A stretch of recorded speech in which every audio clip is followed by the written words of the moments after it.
3월 15일 역사적인 우리나라 제4대 대통령과 제5대 부통령 선거가 시행되었습니다.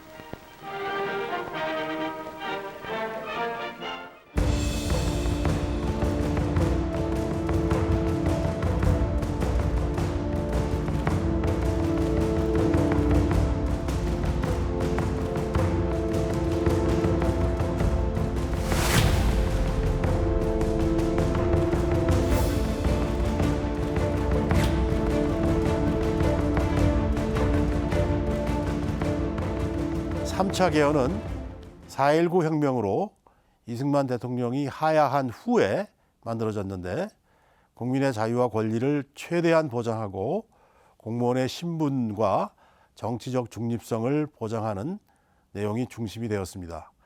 그러면서도 실질적인 행정권을 담당하는 내각은 의회 다수당의 신임에 의존하는 의회 중심주의를 채택했습니다. 그래서 3차 개헌을 내각 책임제 개헌이라고 부릅니다.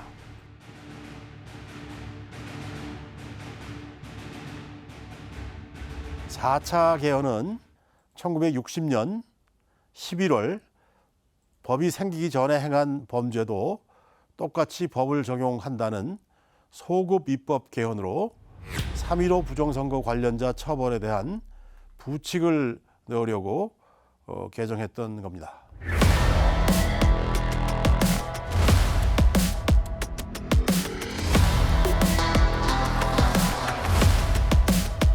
5차 개헌은 역사상 최초로 국민투표를 거친 헌법 개정이었는데요. 5.16 쿠데타로 정권을 잡은 박정희 장군이 대통령 재임을 2번으로 제한하는 헌법 개정안을 만들어서 1962년 12월 5일에 국민투표를 통해 확정했습니다.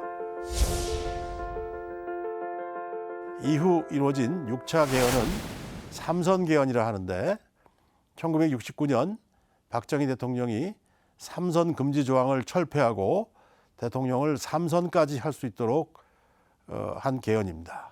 당시 야당의 대통령 후보였던 김대중 씨는 박정희 대통령이 총통제를 획책하고 있다고 비판했고 그것은 대통령 선거가 끝나자마자 박정희의 유신 독재로 이어졌습니다.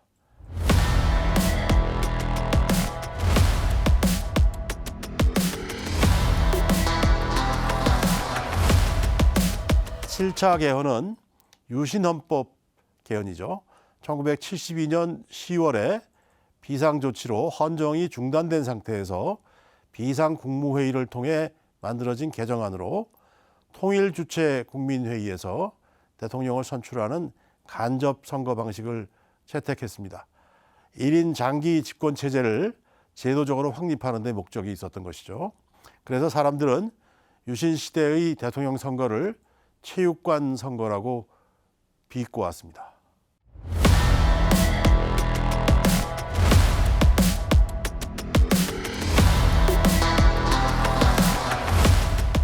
(8차) 개헌은 당시 중앙정보부장이었던 김재규 씨가 박정희 대통령을 암살하면서 촉발된 12.6 사태 이후에 12.12 사태로 정권을 잡은 전두환 신군부가 국회를 해산하고 국가보위입법회의라는 기구를 만들어서 헌법을 바꾸고 국민투표로 확정했습니다. 대통령을 간선으로 뽑고 임기를 7년 단임으로 하는 내용을 담았습니다.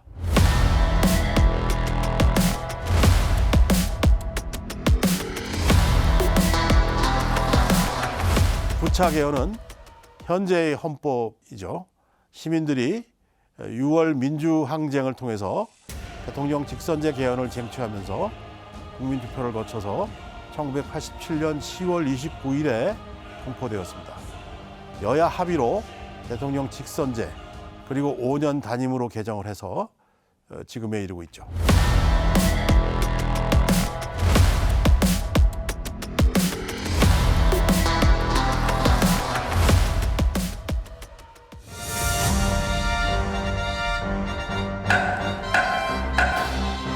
아홉 차례에 걸친 우리나라 헌법 개정의 역사를 살펴봤는데 교수님이 보시기에 우리나라 헌법 개정이 가진 가장 큰 문제점은 무엇이라고 보십니까? 그동안 헌법 개정은 주로 권력 구조에 치중되었습니다. 정작 국민의 실생활에 도움이 되는 부분, 특히 기본권 신장에는 그다지 큰 기여가 없었다는 평가를 받았습니다. 헌법도 나이를 먹죠.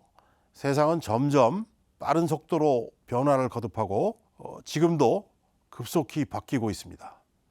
그동안 세상이 얼마나 빨리 많이 바뀌었는지를 생각해 보면 87년에 개정된 지금의 헌법은 사실 낙후된 헌법이라고 해도 과언이 아닙니다. 36년이 지난 것이죠. 그동안 세상이 변하고 사회적 여건이 많이 달라졌습니다. 10년이면 강산도 변한다는데 3번 이상이나 강산이 바뀐 셈이죠. 그만큼 사람들의 생각이나 의식, 관심사, 기대하고 열망하는 모든 것들이 바뀌었습니다.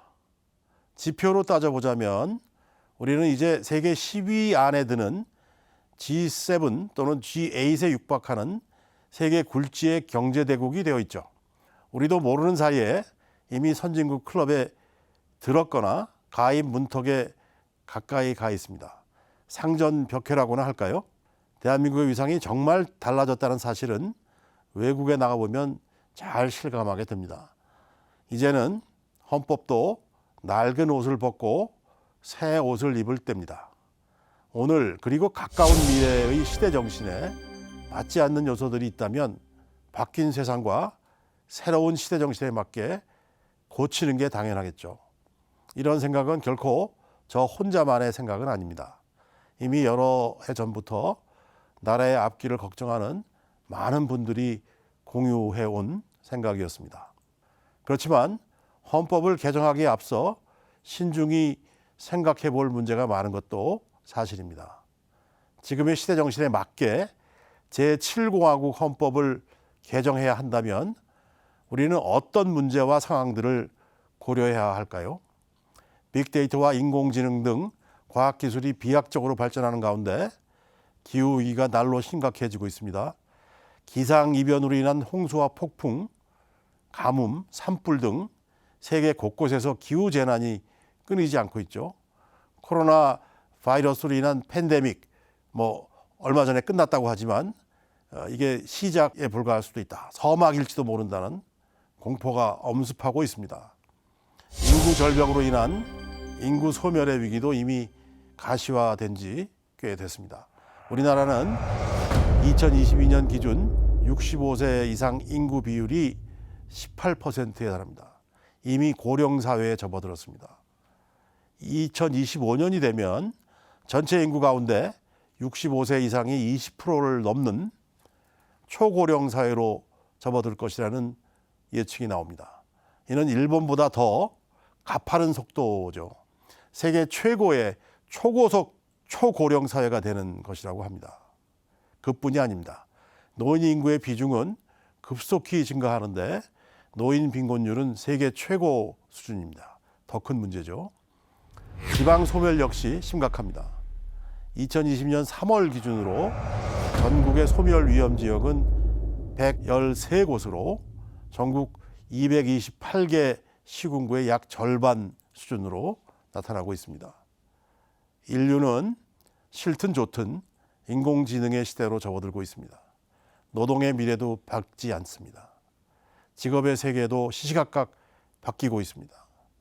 이로 인해 정치, 경제와 사회, 문화, 환경에 많은 변화가 있을 것입니다. 직업의 변화로 인한 노동 기본권의 변화가 우리를 혼돈에 빠뜨릴 수도 있습니다. 청년과 여성, 장애인과 소수자 문제뿐만 아니라 우리나라에 들어와서 사시는 외국인 문제도 날로 심각해지고 있습니다. 국가와 정부의 적절한 대응을 요구하는 사회적 압력 수위가 날로 높아지고 있습니다. 이 모든 현상이 불과 반세기도 되지 않는 기간에 일어난 일들입니다. 짧은 기간 동안 세상이 엄청나게 빠르게 급격하게 바뀌었다는 뜻이죠. 이렇게 세상이 바뀌었으니 우리의 생활 곳곳을 지배해왔던 법들의 어머니격인 헌법이 바뀌어야 한다는 것은 너무 당연한 일이 아닐 수 없습니다.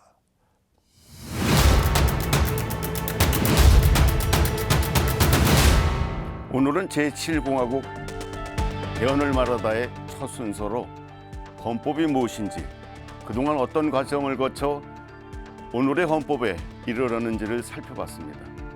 국민의 자유와 권리를 보장하며 국민이 나라의 진정한 주인임을 알려주는 헌법은 일반 법률과 달리 미래의 이상과 비전을 향하여 열려 있어야 합니다. 하지만 현실은 어떻습니까? 주권자인 국민으로서 개헌의 필요성을 인식하고 요구하는 것은 너무나도 당연한 국민의 역할이자 권리이지만 우리는 지난 36년 동안이나 낡은 헌법 속에서 살아왔습니다. 이제는 새로운 헌법을 토대로 미국과 유럽을 능가하는 진정한 선진국으로 발전해 나가야겠습니다. 경제의 성장보다는 사회제도의 성숙을 말하는 시민이 되어야 되겠습니다. 헌법 개정을 통해 제7공화국에 담아내야 할 시대 정신은 무엇이며 왜 우리는 개헌을 말해야만 하는지 다음 시간에도 홍준영 교수와 함께 제7공화국 헌법에 대해서 조금 더 깊은 내용을 이어나가도록 하겠습니다. 감사합니다.